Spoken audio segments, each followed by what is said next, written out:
Mesdames et messieurs, chers collègues, bonjour. Je remercie tout d'abord le comité d'organisation pour l'invitation et surtout pour le choix du thème, d'une importance primordiale, surtout avec le contexte actuel. Alors nous allons orienter ce thème vers un secteur critique qui est le secteur du médicament. Le marché pharmaceutique mondial a atteint plus de 1100 milliards de dollars de chiffre d'affaires en 2019, avec un taux de croissance de plus de 5% par rapport à 2018. Ce marché reste dominé par les USA qui en produisent plus de 47%, l'Europe à 23%, l'Asie à 22%, l'Amérique latine à 4% et l'Afrique à 0,5% de taux de production. Le marché algérien, lui, a atteint les 3,3 milliards de dollars en 2019 avec un taux de croissance de 4,8% par rapport à 2018. Avec plus de 90 sites de production installés sur le territoire national, l'Algérie couvre 50% de ses besoins en médicaments en production locale, avec une ambition qui est affichée depuis déjà plusieurs années d'atteindre une couverture de 70%, puisqu'il y a plus de 120 laboratoires fabricants en cours d'installation. Le médicament est par définition toute substance ou composition possédant des propriétés curatives ou préventives à l'égard de la santé humaine ou animale. De cette définition, on peut déjà relever deux points importants. Premièrement, c'est une substance douée de propriétés biologiques, donc elle est réactive et peut être nocive. Deuxièmement, elle est destinée à la santé humaine et animale, et aucune adhésion n'est faite à la santé environnementale. D'ailleurs, ce n'est qu'à partir des années 2000 que les autorités pharmaceutiques d'enregistrement des médicaments, comme l'EMEA, l'Agence européenne du médicament, encore la FDA, l'EMEA a rendu obligatoire les études d'impact de tout nouveau médicament sur l'environnement, c'est-à-dire que tout fabricant d'un nouveau médicament doit obligatoirement évaluer son impact sur l'environnement. Cette évaluation ne considère que les risques liés à l'utilisation, au stockage et à l'élimination de ces médicaments. La fabrication industrielle, elle est exclue de cette évaluation parce qu'il s'agit d'une activité industrielle qui est réglementée comme toutes les autres industries. Donc, d'une manière générale, le médicament génère trois types de déchets. On a des déchets relatifs à l'activité de soin, c'est-à-dire à la consommation ou à l'utilisation, des résidus médicamenteux, des médicaments consommés, et des déchets relatifs à la fabrication industrielle. Tout d'abord, pour ce qui est des déchets d'activité de soins, selon les chiffres communiqués par l'UNOP, l'Union nationale des opérateurs pharmaceutiques algériens, qui a mené une étude très intéressante sur la consommation des médicaments produits localement, les Algériens consomment annuellement près de 420 millions de boîtes de médicaments produits en Algérie, ce qui nous fait déjà autant d'emballages de conditionnement secondaire, c'est-à-dire étui en carton et notices à recycler. Le conditionnement secondaire, lui, il est assimilé aux déchets ménagers puisqu'il n'est pas en contact avec le médicament et peut donc être recyclé normalement. Le conditionnement primaire, par contre, c'est-à-dire ce qui est en contact direct avec le médicament, les blisters, les flacons, les bouchons, les tubes de pommade de crème, les seringues, les aiguilles et les patchs, sont des déchets spéciaux qui peuvent être dangereux. Ces déchets d'activité de soins relatifs aux médicaments sont générés dans les établissements de santé et rejoignent dans ce cas les catégories des déchets de soins à risque chimique ou toxique. Donc, selon l'OMS, les déchets d'activité de soins, d'une manière générale, représentent plus de 38 000 tonnes par an pour l'Algérie. Maintenant, 15 à 20% sont des produits dangereux.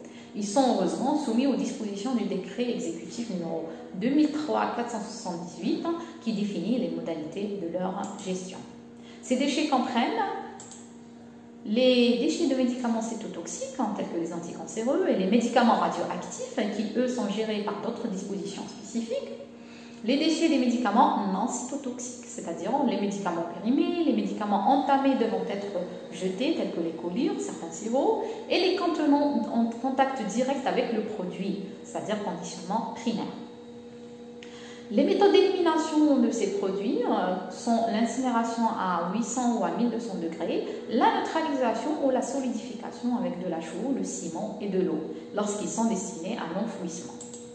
Malheureusement, ce type de déchets, surtout pour les médicaments non cytotoxiques, est tout autant généreux au milieu urbain, dans les ménages, pour les traitements ambulatoires et représente donc un risque pour l'environnement. À ce jour, il n'y a aucun dispositif pour leur gestion. Deuxième catégorie des déchets, donc on a les déchets relatifs aux résidus médicamenteux excrétés, c'est-à-dire lorsque les patients et les animaux consomment des médicaments, ils vont éliminer une certaine proportion, intacts ou transformés à travers les urines et les selles. Ces résidus vont donc se retrouver dans les réseaux d'assainissement, puis traités dans les stations d'épuration, qui, quels que soient les protocoles d'élimination, et même dans les pays les plus développés, ne vont que partiellement éliminer ces résidus, pour finalement aboutir dans les cours d'eau. Plusieurs études ont d'ailleurs démontré en Allemagne et au Canada, aux USA, la présence de ces résidus en milieu aquatique. Ils représentent donc un risque très élevé pour les milieux aquatiques, surtout lorsqu'il s'agit des médicaments hautement actifs, tels que les anticancéreux. D'ailleurs, pour certains patients, on recommande toujours de jeter de l'eau de javel après chaque miction pour que le pH alcalin dégrade rapidement certains métabolites. On a aussi les perturbateurs endocriniens, tels que la pilule contraceptive, dont les résidus d'oestrogène provoquent la féminisation de certaines espèces aquatiques sensibles et ça provoque aussi la baisse de leur taux de reproduction. On a aussi les médicaments, les résidus psychotropes qui s'accumulent dans les tissus cérébraux des truites. Et enfin, les antibiotiques qui peuvent causer une intoxication chez certains micro-organismes qui peuvent également développer une résistance. Les déchets liés à l'activité de fabrication, donc ces déchets rejoignent la catégorie des déchets industriels spéciaux, toutes catégories confondues, qui sont estimés à 2,5 millions de tonnes par an par l'OMS, selon les derniers chiffres communiqués. Donc nous avons tout d'abord les effluents liquides. Tous les sites de fabrication disposent d'une station de pré-traitement des effluents selon des procédés variés. On a les solvants organiques issus de l'activité de contrôle et les déchets solides dangereux dont l'élimination est généralement externalisée vers des centres d'incinération. On a quelques déchets infectieux aussi concernant les contrôles biologiques et des cadavres d'animaux qui ont servi au contrôle qui sont aussi incinérés. Pour le recyclage des déchets pharmaceutiques, alors tout d'abord pour les déchets générés dans l'industrie pharmaceutique, on a le premier produit recyclé, c'est l'eau. L'industrie pharmaceutique consomme beaucoup d'eau, c'est d'abord un excipient puisqu'elle sert dans la fabrication. Elle sert aussi aux opérations de nettoyage pour éviter les contaminations croisées entre les différents lots et dans la stérilisation, elle sert aussi pour les différentes utilités. L'eau pharmaceutique est une eau d'une qualité traitée selon l'usage. On a de l'eau purifiée, ultra pure ou de l'eau PPI. Donc, les adoucisseurs, les distillateurs, les osmoseurs sont obligatoirement présents dans une industrie pharmaceutique. C'est pourquoi aujourd'hui beaucoup d'industriels préfèrent rajouter des clarificateurs ou d'autres modules pour dimensionner leur station de traitement d'eau et de contrôle qualité de manière à recycler cette eau. Donc on recycle jusqu'à 75% de la quantité totale de l'eau, ce qui fait une économie de quelques milliers de mètres cubes d'eau par an et par usine. Alors la deuxième catégorie de valorisation, c'est la valorisation énergétique. Les incinérateurs des déchets pharmaceutiques sont, comme on l'a dit, fonctionnent plutôt à 800 à 1200 degrés. Et donc, ils sont équipés, bien évidemment, de filtres haute température qui permettent la neutralisation des poussières et des éventuels composés toxiques comme le dioxine ou le furane qui sont produits lors de l'incinération. Donc, ces incinérateurs peuvent permettre de valoriser l'énergie en produisant de l'électricité ou les vapeurs industrielles utilisées dans les procédés pharmaceutiques pour les chauffages des cuves ou la stérilisation. Le traitement des effluents aussi peut générer une valorisation d'énergie grâce à la technologie anaérobie qui permet de générer un biogaz qui est valorisé surtout pour les usines de biotechnologie. D'ailleurs, il y a un site d'une multinationale à Bavière, en Allemagne, qui est très connu, et bon, je ne vais pas citer le nom, et qui génère 2700 MW par heure d'électricité produite à partir de ces effluents biotech. D'autres sites qui fabriquent les produits biologiques stériles préfèrent plutôt réduire les opérations de nettoyage et de stérilisation pour une meilleure maîtrise de la qualité pharmaceutique, parce que ce sont des produits qui coûtent cher. Alors aujourd'hui, on va plutôt vers l'usage unique des produits jetables en plastique. Et ça, tout au long du process. Donc ce sont des véritables réacteurs, sauf qu'à l'intérieur, on trouve de gros sacs en plastique stériles et à usage unique. Donc ils peuvent même être agités. Et après chaque lot, ces sacs et ces tubulures vont donc être incinérés. Cette technologie de single use tend à se généraliser, comme je l'ai dit, et elle est même en cours d'installation en Algérie, puisqu'il y a plusieurs fabricants qui sont en train de l'installer. Alors, aller vers du single use aujourd'hui dans l'industrie pharmaceutique sans recyclage, le recyclage des médicaments non utilisés, ce qu'on appelle les MNU.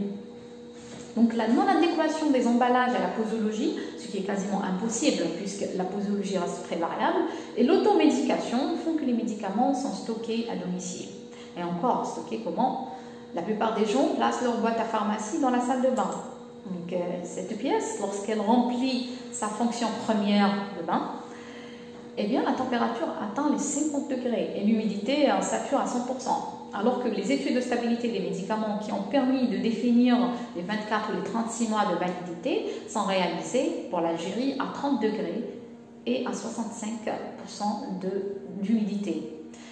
Donc c'est des conditions de salle de bain pour la plupart des médicaments ne tiendraient que quelques jours en exposition continue. Ces MNU représentent donc un danger à la fois pour le consommateur et pour l'environnement, puisqu'il n'y a aucun dispositif pour leur élimination à partir des ménages.